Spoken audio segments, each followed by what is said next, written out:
Wallace had finished second in a previous gubernatorial race in 1958, but in '62 he beat out Ryan de Graffenried by more than 71,000 votes, even after his future father-in-law, Big Jim Folsom, had thrown his third-place finishing votes to de Graffenried.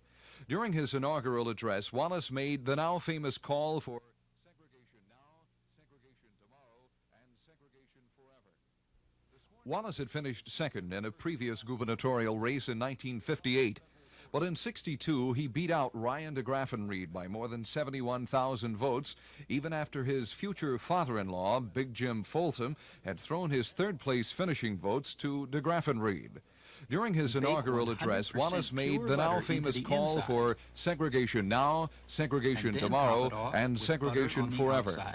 The sworn segregationist made his first dramatic political statement when he defied a federal court order and stood in the door of the University of Alabama in June 1963. Nicholas Katzenbach, representing U.S. Attorney General Robert Kennedy, met Wallace face to face. Store wide for everyone. Ladies' famous name coordinating sportswear, blouse, jacket, skirt, and pants, all sale price. Ladies' ski tops only $3.99, and polyester shorts in 2 lengths now 2 for $7. Save on misses, hat size, and junior dresses starting at a low $16.99. For great savings, it's the great summer sale. From Gators through Saturday only. Don't miss it. Bob Specca creates patterns with dominoes on his night show in a half hour. From Alabama's News Center, this is WSFA TV News, the 10 o'clock report. Now with tonight's news, Bob Howell. In 1964, Wallace made a presidential bid, taking his ideology to the north, where he entered the preferential primaries in Wisconsin, Indiana, and Maryland. Unable to succeed himself as governor, Wallace ran his wife Lurleen in the gubernatorial race in 1966. After a landslide victory for Mrs. Wallace, George Wallace acted as her chief advisor until her death in May of 1968.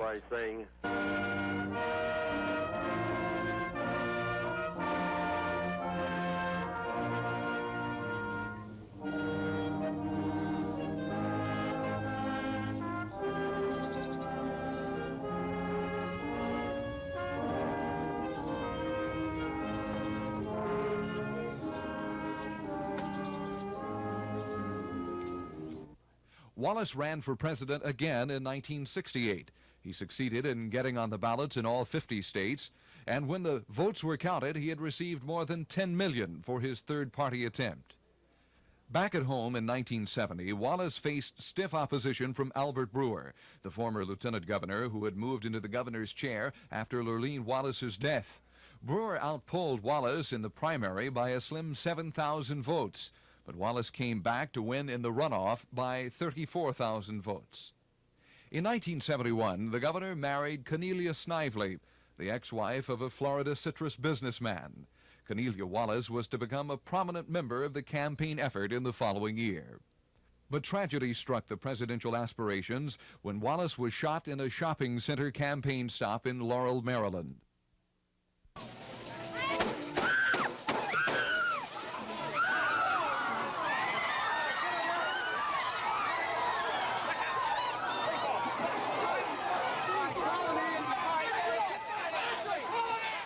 After recovering from several operations, but still paralyzed from the waist down, Wallace said he thought the assassination attempt was part of a conspiracy. I thought that Arthur Bremer probably was alone, but I have never in my mind indicated in my mind or otherwise that when the question propounded to me, do you think that Bremer was connected with the plumbers, which are of course connected with the president's office?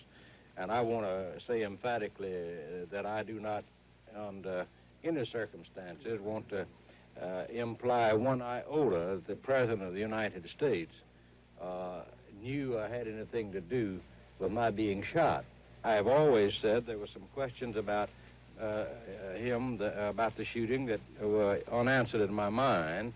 How did the man acquire money enough when he was hardly made a living to travel over the country, to buy guns, to stay at the Waldorf Astoria, to rent limousines, and things of that sort? The fact that he kept a diary, Sirhan kept a diary. Oswald kept a diary. This man never kept a diary in his whole life up until this time. Governor, do you believe there was a conspiracy? When you say conspiracy, I don't know what exactly conspiracy means unless it's such a broad definition when you say conspiracy. More than one person. Well, that's right. I was going to say more than one person. I would think that, I don't think he was a loner, but the FBI, who I have a lot of confidence in, says he is a loner, and all of this is in my own mind, and in the minds of other people, in the minds of some of you, because you've asked the question. The attempt on his life did not stop Wallace from attending the Democratic National Convention and continuing to deliver his political message. On his way to Miami, Wallace summed up his thinking. We left the Florida campaign that we won, that many of the other candidates begin to say exactly what we have said many times at a long time in Alabama.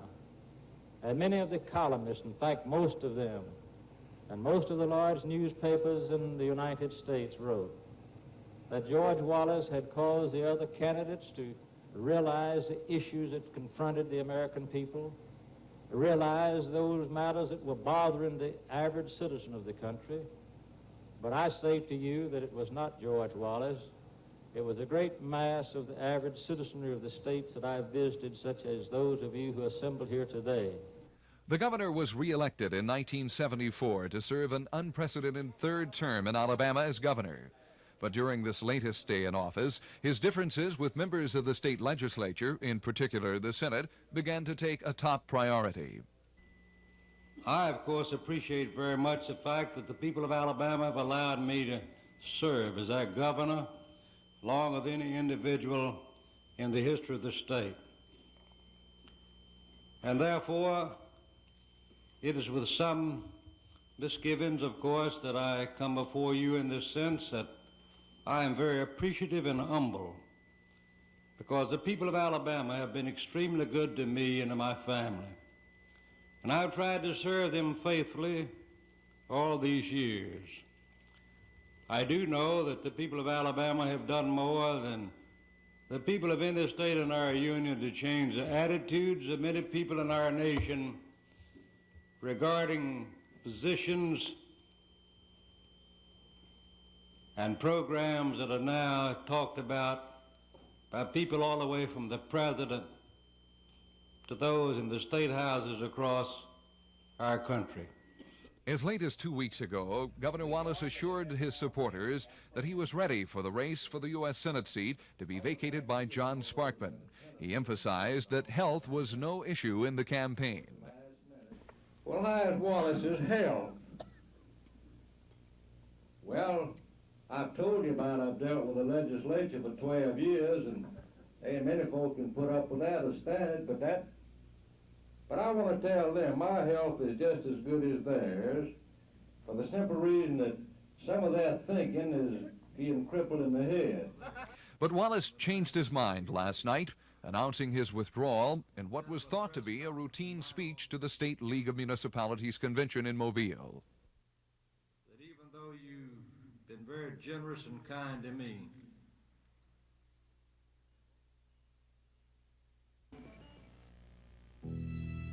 a fire may be out, but you still could be burned, because most homeowner policies don't offer coverage for the full value of your possessions.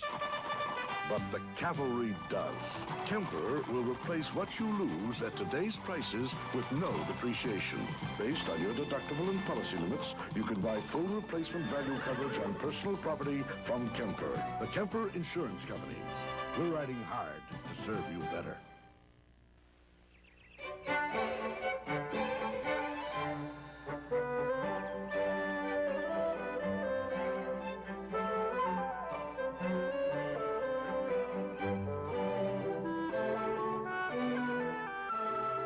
It's fresh as a country garden, naturally delicious with the delicate flavor of real cucumber and rich sour cream.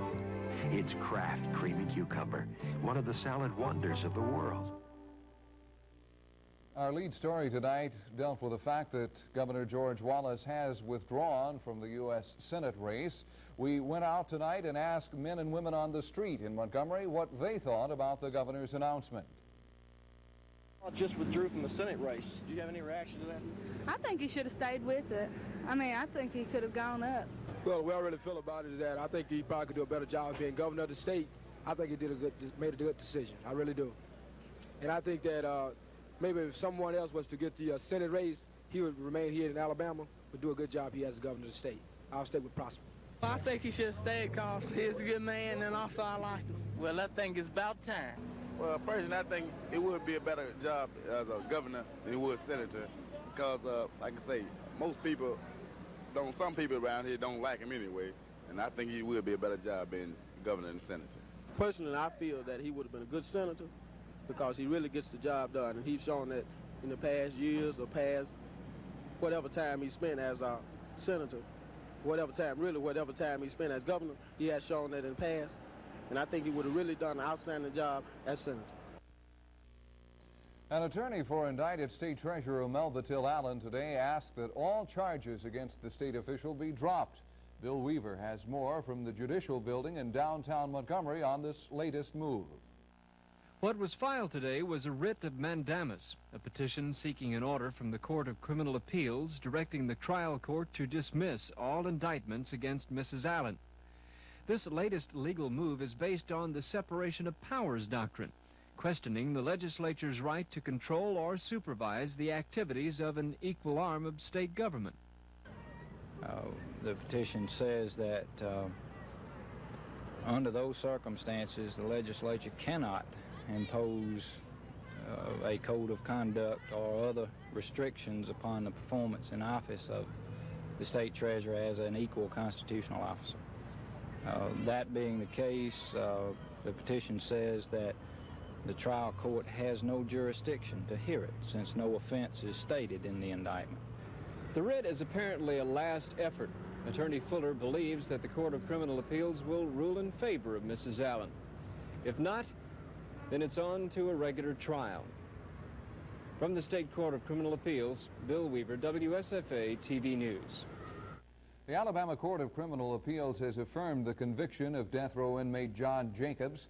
The court previously withheld a ruling on Jacobs' appeal until it could be determined whether one of his defense attorneys had the required amount of experience. Today, they agreed with the lower court, which had ruled that the lawyer did have that needed experience. But the Alabama Supreme Court has refused to set a date for execution for convicted murderer Johnny Harris. In a one-sentence statement, the court said it was holding off until other actions of the court had been taken. The Montgomery City Council tonight heard the final status report from the City-County Consolidation Committee. That committee informed the council tonight that the final committee vote was 7 in favor of total consolidation, 4 in favor of partial consolidation, and 1 abstention. In addition, the chairman of the group, Richard Arrington, reported the entire study had cost a little more than $11,000. The matter of consolidation now rests in the hands of both the City Council and the County Commission. In other council action, Mayor Emery Falmer said repair work would begin tomorrow on drainage ditches damaged by last week's flooding. Falmer said it would take an estimated $175,000 just to repair the more heavily damaged drainage ditches. And a small commotion was created when Council member Catherine Caswell brought in a visitor to the council. It turned out that the visitor was John Garrison, who had been convicted earlier today of beating and robbing a nun earlier this year at a local shopping center. Mrs. Caswell told the council she hoped the city would hire Garrison in some capacity in the future. It's reported that Mrs. Caswell paid Garrison's $15,000 appeal bond at the courthouse today.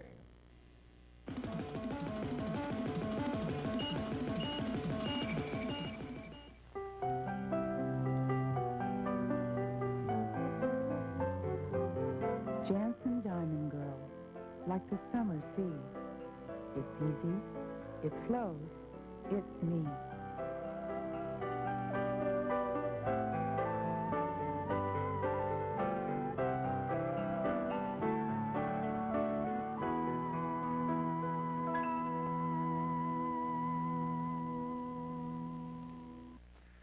Did you know it may be possible to cut your winter heating bills with an air conditioning system? Not just any air conditioning, but with a computer-controlled heat pump from York. This unique system provides efficient, energy-saving heat in the winter, and it'll keep your home springtime cool and fresh through the summer. Ask your York dealer how much you can save with a reliable, computer-controlled heat pump from York. See B&E Air Conditioning in Greenville, Brooks Heating and Ventilating in Montgomery, and Tuttle Service Company in Dothan. Start with the design of a dependable Toro, a design for mowing the tight spots. An easy starting engine with peak cutting force. Our unique housing that lifts grass for an even cut. Rugged front-wheel drive for easy handling. And a bag back out of the way. A bag that's easy to empty. And you've got the most mower ever engineered by Toro. Haven't you done without a Toro long enough? Moody Hardware Montgomery and Max Seller Small Motors Montgomery. The weather tonight looks really nice outside. That's right. It's pleasant. It's a little bit cooler than you'd expect for May. In fact, now that May is half over, Bob, the Weather Service has calculated that for much of the state, residents have had temperatures about 5 degrees cooler than you would expect for this time of year, and we don't really see much of a change in store, at least for the next few days. Temperatures will be inching their way up a little bit, but we're still expecting mild days and cool nights, a little bit below the normal for May. Temperatures tomorrow should be in the low 70s in north and as warm as the low 80s in South Alabama, and a few degrees warmer on Thursday. Today it warmed up to only 67 degrees at the Huntsville-Decatur Jetport, and Mobile was the state's hot spot. They climbed to 80 degrees. There's a warm front now affecting Alabama's weather and weather in the southeast. It reaches from a low-pressure center in West Texas across central Mississippi and southern Alabama, then across northeast Florida into the Atlantic as a cold front. Along this frontal system, there have been a few showers during the day, mainly confined to the Gulf Coast, and there may be some more tomorrow in extreme South Alabama. At this time, there are a few thunder showers in the extreme southern counties of our state, moving generally to the east at about 35 miles per hour. Temperatures on the national map were highs reported today. A high in Charleston, West Virginia, 61, 65 out in Kansas City, 92 in Brownsville, 80 the high in Los Angeles, and 63 up in Seattle. Here's today's satellite picture of the nation's weather. It was sunny again today in the southwest, but in the northwestern U.S., a frontal system has been producing some windy, wet weather. Most of the plain states had sunshine today, while in the southeast we had those few sprinkles along the Gulf Coast, and the northeastern portion of the U.S. had some rain today. We mentioned at 6 o'clock they had cloudiness, but not much rain. But since that time, we've heard of a number of rainfall reports coming from the Ohio Valley east to the Atlantic coast and up into New England.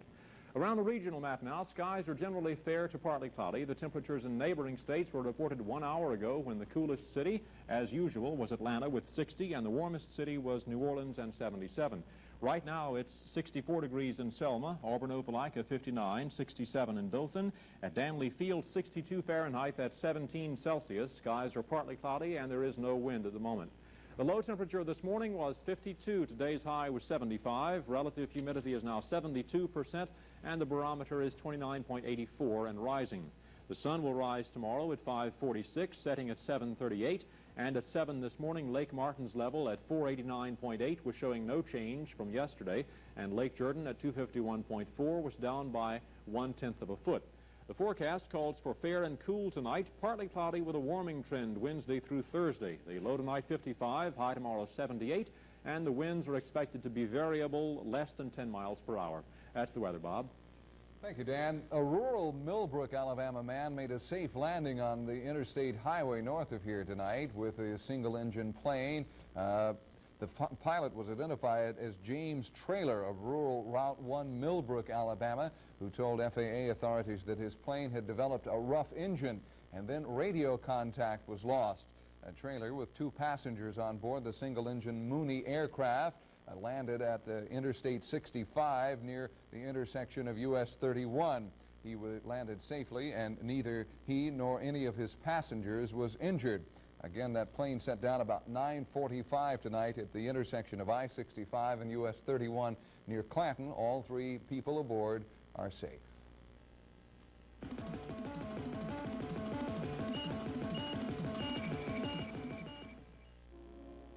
Old Southern Life. We've come a long way from the tiny office in Tuscaloosa where it all began 20 years ago.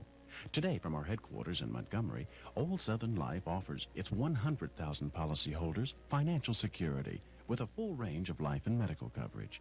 Through sound business management, Old Southern Life has grown into a stable and respected company with more than $6 million in assets. Old Southern Life. It's more than mint juleps and pretty Southern belles. In 1969, the world came to Seiko for the first quartz watch.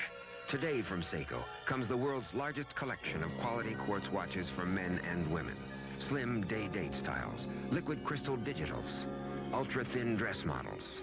And now, a Seiko quartz watch so advanced, so efficiently engineered, that it can run 5 full years on an ordinary battery. Seiko watches available at Zales. When that special someone comes your way, let those champagne moments fill your day. Make love happen every time you get together. Champagne tastes like a light, bubbly wine. Something like champagne without the high price tag. Share those special moments with sparkling champagne. The sparkling malt liquor from Iroquois Brands. The Montgomery Rebels, champions 5 out of 6 years, are having a tough go of it this time around. They have a very young team. The reasoning by those who watch the Rebels closely, and I don't get to see them much, is that they are young, they're making a lot of errors and mistakes now. They should be a better team in the second half of the season. Of course, we have a split season, so there's a chance to win that 6th pennant in 7 years in the latter half of the season. The Rebels continued their skid in the first of 2 games tonight in Nashville. Nashville Sounds defeated them 6-3 in that first game. The second game is still going on, no word. In Big League Baseball, Cleveland edged the Oakland A's 3-2 in the only day game today. Toronto's Blue Jays scored a 1-run victory over the Cal Angels in a night game tonight. After 6 innings of play, the New York Yankees are leading the Chicago White Sox by a score of 8-6. Boston has defeated the Kansas City Royals 3-2 tonight. Bob Lee winning his 6th game without a loss. Some other partials, 7th inning score, Brewers and Rangers, Texas and Milwaukee tied at 3-all, and Detroit and Seattle are now in extra innings with a score at 2-all. Tom Seaver fanned 13 batters on the way to a 5-1 Cincinnati win over Montreal tonight. The Atlanta Braves-New York Mets game was rained away, and after 7 innings of play, the Houston Astros are out front on the Phillies by a score of 5-1. Alabama's Butch Hobson, the slugging third baseman for the Boston Red Sox, was told by the Red Sox team physician that surgery would not be needed on his painful right elbow today. Hobson has been suffering with bone chips in the elbow lately, a recurring problem since his football days at the University of Alabama. He's hoping that the warm weather to come will help him get through the season without surgery. Mike Cullen was a 12th round draft choice of the Miami Dolphins 8 years ago, but he soon became a mainstay of the Dolphins' no-name defense. He played during the Super Bowl years, and the nickname of Captain Crunch so aptly planted on him in his playing days at Auburn caught up with him at Miami. 2 seasons ago, he tore up a knee. Since then, it's been 3 operations, 2 of them on one knee, 1 on the other. And yesterday, Captain Crunch called Coach Don Shula to tell him of his retirement. Well, Phil, it was a difficult decision, to say the least, because I've enjoyed the past 8 years with the Miami Dolphins, but I guess with 3 knee operations in the last 2.5 years, it was a major part of my decision. And also this year, after realizing that my knee has not really come along and the rehabilitation program hadn't progressed like I thought it would, that's a major determining factor also in the decision. So basically, health-wise, I'm not in good shape. My legs are not in good shape, and that's the major part of my decision. You talked to Coach Shula yesterday? Yes, I called him yesterday and had a very pleasant conversation with him, and was just very appreciative of the opportunity he's given me the 8 years there, and he's been very good to me, and I've enjoyed playing for him and the coaches there, and of course the personnel, the camaraderie there with the Miami Dolphins has been a real fantastic experience for me, Phil. So I'm just grateful to have had the opportunity. Mike, who has a real estate business here in Montgomery, will continue to live here in the capital city. The defending champions, the Alex City golf team, taking over the lead in the Alabama Junior College Golf Championship at Willow Point. Calhoun Junior College and Chattahoochee Valley, the leader after yesterday's round, are now tied for second. The tournament ends tomorrow with the two top teams advancing to the National Junior College Tournament. The family that bowls together makes a lot of strikes, particularly if it's the Coburn family in western New York State. Ed Kilgore reports from Buffalo. Gets together for some friendly competition, chances are you'll see Frank keeping tabs while his wife Doris and daughters Cindy, Kathy, and Barbara proceed to roll up big scores. Frank, a former city amateur champion and car salesman, sold the game he loved to his wife after they were married. And since then, Doris has made bowling's Hall of Fame and earned 4th place among all-time money winners on the ladies' tour, capped by winning its richest tournament 3 years ago. 21-year-old daughter Cindy has done all right. Last year, she led the nation with a 211 average, while mother Doris was 3rd at 208. Cindy and Doris also combined for a national record doubles score that still stands. Then there's Kathy, who won a pro tournament in Dayton a couple years ago, but since marrying and teaching school has dropped off to a 196 average in her local league. That makes it tough for Barbara, mother of 3, who recently got serious about the game in which her family excels. Well, after watching them bowl, you can see what a tough act it is to follow. And after watching them throw strike after strike, I finally went up to my mother and asked her, I said, "Are you sure I'm not adopted?" Imagine that, a 165 average, and Barbara's the worst bowler in her family. Considering it's the Coburn family, that's certainly no disgrace. Ed Kilgore for NBC News in Buffalo. And that's the sports, the editorial coming up in a moment.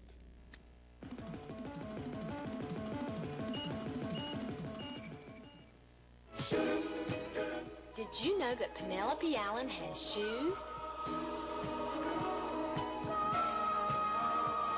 Great looking shoes.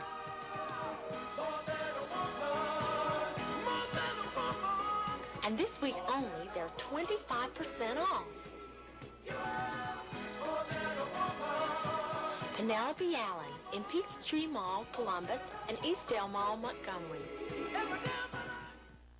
Did you know the guy who manages the superfood store actually owns it? That he's right here to keep his store clean and well stocked? That he's right here to make certain you're treated right? He's working harder to make your savings easier. He wants to make certain that the more you buy, the more you save. And he's right here to see to it that the bottom line on your cash register tape is the lowest in town. So check your bottom line. If it's lower, you're shopping at Superfoods.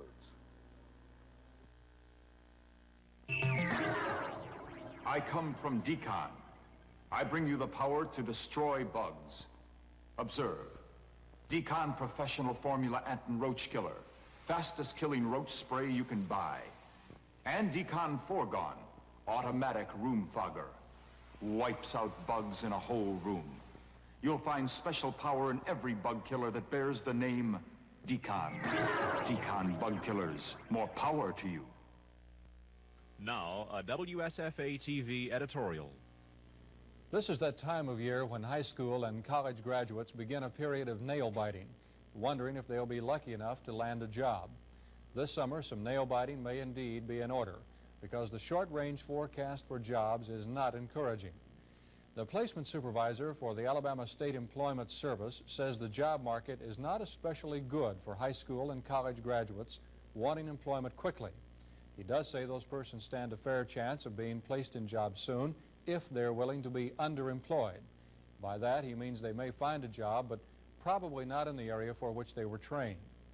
Alabama State University business graduates have a somewhat brighter outlook. A placement service spokesman at ASU says job openings in accounting and computer sciences are a bit better than in years past. For the disadvantaged young people ages 14 to 21, there is some limited hope of temporary employment.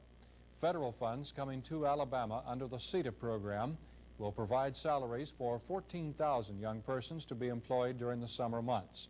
No doubt those jobs will provide some needed dollars. Without new funding, however, that program will die in September. It seems to us the temporary nature of the program alone assures these are only short-term solutions. We think the employment problems we face will not be solved in the long run by greater public employment. Maybe greater government support of the creation of new jobs within private industry is one place where we ought to expand. If we do it now, just maybe by next summer, we can reduce that nail-biting among the graduates. This has been a WSFA TV editorial. That's tonight's news. Repeating our top news story of the hour, Alabama Governor George Wallace announced tonight that he is withdrawing from the U.S. Senate race for the seat that will be vacated by John Sparkman. That's it. Thank you for watching. From Alabama's News Center, this has been WSFA TV News, the 10 o'clock report. Our next news tomorrow morning at 7:25. You can shop with confidence at Rhodes Furniture in Montgomery. They'll be here tomorrow to back up what they do and say today.